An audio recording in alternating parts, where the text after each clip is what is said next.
Certains ont parfois tellement peur de se tromper, de ne pas faire la volonté de Dieu, qu'ils deviennent craintifs, frileux.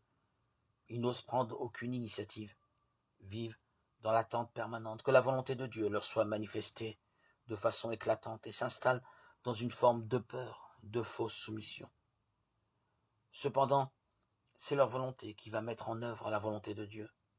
Il leur faut trouver un juste équilibre entre l'initiative, l'audace, la créativité et la docilité à l'esprit. Cela s'apprend, s'expérimente. D'autres ne peuvent supporter l'angoisse d'une certaine incertitude et voudraient l'assurance absolue qu'il soit établi dans la volonté de Dieu. Au moment de prendre de grandes décisions, il est indispensable de se faire aider, en sachant toutefois que personne ne peut discerner pour l'autre et qu'il appartient à chacun de discerner son propre chemin. Il y a toujours le risque de se tromper, et il est essentiel d'essayer de prendre sa décision en vivant les conditions d'un vrai discernement dans l'esprit, notamment en se faisant aider par quelqu'un de sûr.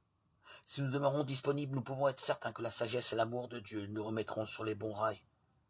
Nous pensons parfois avoir peur de nous tromper, alors qu'au fond, nous ne sommes pas vraiment décidés à faire tout ce qu'il nous dira. Jean 2, 5.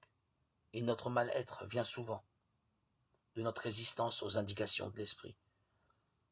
Il suffit souvent de cesser cette résistance et d'entrer dans une totale docilité du cœur pour être pacifié